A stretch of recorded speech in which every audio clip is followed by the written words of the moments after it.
One महोत्सव का season चल रहा है और ऐसे में जब जंगलों की हम बात करते हैं, जंगलों का उत्सव हम मनाते हैं सावन के मंथ में, जो शिव जी को ही समर्पित रहता है ये सावन का मंथ। और इसमें अगर हम कचालू परिवार को देखें, कचालू तो हमारा बड़ा ही एक लजीज और स्वादिष्ट व्यंजन है, जिसको कचालू की चाट तो हमें बाज़ार में मिल ही जाती है। और कचालू जो है पाचक भी है और सेहत के लिए भी अच्छा है। ऐसे ही एक और कंद है, जिमी कंद, उसको भी एलिफेंट फुट ईयर प्लांट कहते हैं, मार्फोफेलस प्योनीफोलियस। कचालू को कोलोकेशिया कहते हैं, कोलोकेशिया एस्कुलेंटा। तो अभी आप जो पौधा देख रहे हैं ना, ये भी कभी कचालू जाति का ही था, कचालू में ही इसको रखा गया था। जैसे इसका नाम दिया था गया कोलोकेशिया ही था जीनस, लेकिन उसके बाद इसको फ्रेंच बॉटनिस्ट रैमुसेट, उनके इज्जत में इसको अलग कर दिया गया कचालू से। तो इसको अब कचालू कोलोकेशिया में नहीं रखा जाता, एक अलग जीनस है जिसका रेमुसेटिया या रेमुसेशिया और विबीपेरा। तो पहले इसका नाम था कोलोकेशिया विबीपेरा। अरबी हम खाते हैं, कचालू हम खाते हैं, वो कोलोकेशिया है। तो ये क्यों अलग कर दिया गया, ये भी एक बड़ी जरूरी है जी जानने वाली बात। वो ये है कि इसकी जो कंद है ना, एक तो लाल कंद होता है और वहां से ये देखिए एक सूखी हुई एक स्टोलर निकली हुई है, रनर्स। जैसे हम पुदीना देखते हैं, पुदीने में भी हॉरिजॉन्टल जमीन के साथ साथ ही स्टेम्स होती हैं, जो आगे जाके उनमें से भी नई स्टेम्स फिर निकलती हैं। तो इसी तरह से इसमें भी एक ये स्टोलन्स होती हैं, क्रिपर्स होती है, रनर्स होती हैं, स्टेम मॉडिफाइड कह सकते हैं हम, और उनसे नए पौधे तैयार होते हैं। और इसको मराठी में और वेस्टर्न घाट्स में, महाराष्ट्र में एक लाल कंद कहा जाता है।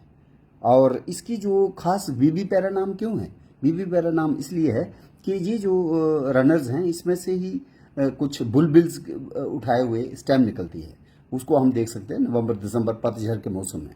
तो इसलिए इसको कोलोकेशिया जीनस से अलग करके इसको रेमुसेशिया में रख दिया है। तो रेमुसेशिया विबीपेरा एक ऐसा कंद है जो हमारे बिलावर के पहाड़ों में, चोड़ मोटू हो गया, या रामनगर के पहाड़ों में कलौंता, कैथा, डूडू बसंतगढ़ या रताल गांव, और भी शायद कुछ क्षेत्रों में, लेकिन ऐसा ही वेस्टर्न घाट्स में भी, महाराष्ट्र में भी इसको खाया जाता है। लेकिन कहते हैं कि इसका कंद जो है वो विषैला है, पॉइजनस है, उसको खाना वर्जित माना गया। हालांकि वो बहुत ही एंटी आर्थराइटिस है और काफ़ी ज़्यादा यूज़ होता है आयुर्वेदा में।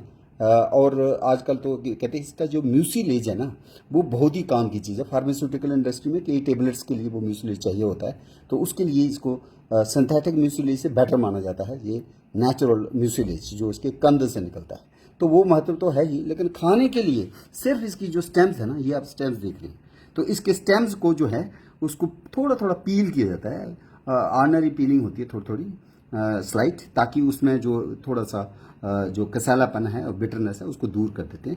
और उसके बाद इसको बॉयल करने की भी जरूरत नहीं है, जिसने जो बनाया है उसने बोला इसको बॉयल करने की भी जरूरत नहीं है, सिर्फ पील करना जरूरी है। उसके बाद छोटे छोटे पीस करके इसको बहुत सा तेल लेकर के ना, तेल में आप मेथी डाल के, मेथी डाल के, मेथी के दाने और डाल करके आप इसको तड़का लगा लीजिए। और उसके बाद आपने इसमें इमली बहुत डालनी है। जितने भी कुछ ऐसे एरेसी के मेंबर, कचालू परिवार के चीज़ें हैं, उनको खाने के लिए हमेशा खट्टा जरूरी होता है। तो इसको रताल गांव में जब मैं छोटा था तो मैंने देखा इसको दही में डाल के बनाया करते थे। लेकिन ये हमें जो बिलावर से ये व्यंजन खाने को, खाद्य पदार्थ आज उपलब्ध हुआ है, तो ये वो कह रहे हैं हमने इमली में बनाया है। चाहे आप इमली डालें, चाहे आप दही डालें, खटाई के बिना ये बनता नहीं है। और उसके बाद जिस तरह से जम्मू के पहाड़ी क्षेत्र में या डुग्गर प्रदेश में, कंडी में, हम किम्ब को धुनी लगा के खाते हैं ना, कई बार तो हम चटनी को भी धुनी लगाते हैं, नारदाने की चटनी होती है जो, उसी तरह से इसको भी धुनी लगा के खाया जाता है। बहुत ही बढ़िया खुशबू इस व्यंजन से आ रही है। तो चूंकि हम जम्मू में कंदमूल उत्सव कर रहे हैं, मिड अगस्त में होगा वो, फूड क्राफ्ट इंस्टीट्यूट में हमने करना है, तो इस बार का जो फोकस है वो रहेगा ऐसे पौधों पर जिनके कंदमूल जो हैं, बेशक हम नहीं खाते, कंदमूल की स्टेम, जो कंदमूल से निकलती है स्टेम, उसको तो खाते हैं ना। कई में पत्ते खाएंगे, कईयों को बीज खा सकते हैं, फल खा सकते हैं, जैसे तरड़ भी एक कंदमूल है। तो तरड़ भी होता है। ऐसे एक डायस्कोरिया बल्बीफेरा, जिसको हम कित्ती कहते हैं, उसके बुलबिल्स होते हैं आलू की तरह, तो उसको खाया जाता है। एक स्यादू भी होता है डायस्कोरिया मेलानोफाइमा पहाड़ों में, तो उसको भी खाते हैं। ये कंद मूल को लेकर के हम कोशिश कर रहे हैं कि एक इसी परिवार का एक बहुत ही विषैला पौधा है जिसको हम कहते हैं कोबरा लिली एरिसीमा। एरिसीमा वलिचियनम है, वालिच का कोबरा लिली है। हालांकि जितने भी एरिसीमा हैं उनको शाम का कॉब कहा जाता है, शाम की मकई भी कहा जाता है, और वो पॉइजनस माने जाते हैं। लेकिन डूडू बसंतगढ़ और भद्रवाह के इलाके में उसको उसका अचार बनाया जाता है। हालांकि वेरी टीडियस प्रोसेस, इतना आसान नहीं होता। जो टॉक्सिक चीज़ें हैं किस तरह से डिटॉक्सीफाई करनी है, एक लॉन्ग प्रोसीजर प्रोसेस होता है। जब तक हम वो जाने नहीं तो खुद बनाने की भूल नहीं करनी चाहिए। लेकिन बना बनाया व्यंजन जो है, ट्रेडिशनल नॉलेज को हम सलाम करते हुए इसको आज हम शामिल कर रहे हैं अपनी इस कहानी में। इस जो हमारा वन महोत्सव है, वन महोत्सव में जो हम अवेयरनेस का हमने जो वीडियो उठाया हुआ है, उसी के सिलसिले में आज आपको हम ये दे रहे हैं। और इसको डोगरी जुबान में कहा जाता है बिलावर के पहाड़ों में रिबड़ू।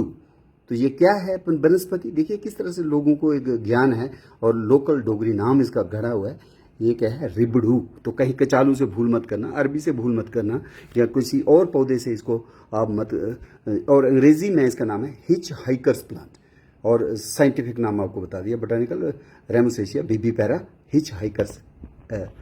एलिफेंट ईयर, क्योंकि एलिफेंट ईयर कचालू को कहा जाता है, तो इसको भी वही कहा जाता है। लेकिन हिच हाइकर मतलब ये बड़े स्लोप्स में होता है, रॉकी एरियाज में, पहाड़ियों में जो लोग माउंटेन ट्रैकिंग करते हैं उनको ये दिखाई देता है। तो इसलिए इसको जंगल से रिसोर्स किया गया है, जंगल से हार्वेस्ट करते हैं, और बिल्कुल दूर से कचालू की तरह ही इसका पत्ता होता है। लेकिन इसका जो है नाम लोकल जो है वो रिबड़ू है। तो आइए आज आप रिबड़ू के बारे में जानकारी प्राप्त करके कहीं ना कहीं आने वाले कंदमूल उत्सव में जरूर इस तरह के व्यंजन बना करके घर से लाएंगे, तो आप सबका बड़ा अच्छा तरीके से वन महोत्सव का जो एक संदेश है वो हमारी सोसाइटी में जाएगा।